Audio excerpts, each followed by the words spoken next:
Well, this is a country where the United States, as you know, was deeply involved in ending, belatedly, but ending the brutal civil war that took place in the early 90s. It was the first place that NATO ever intervened, and that war ended very quickly once the U.S. government allowed military intervention. The problem is that for the last 20 years, we've been living with the Dayton institutions in Bosnia, and these were a very complicated power-sharing agreement to get the three ethnic groups, the Bosnian Serbs, the Bosnian Croats, and the Bosnian Muslims or Bosniaks, to agree to peace.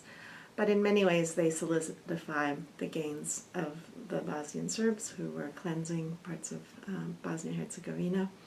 And they're also very unwieldy.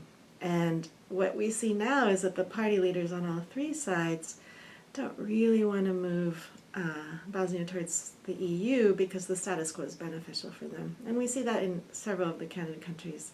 The status quo outside the EU is terrible for the population, but it allows the elites to steal money, to kind of concentrate power and wealth in the hands of a few at the expense of the many.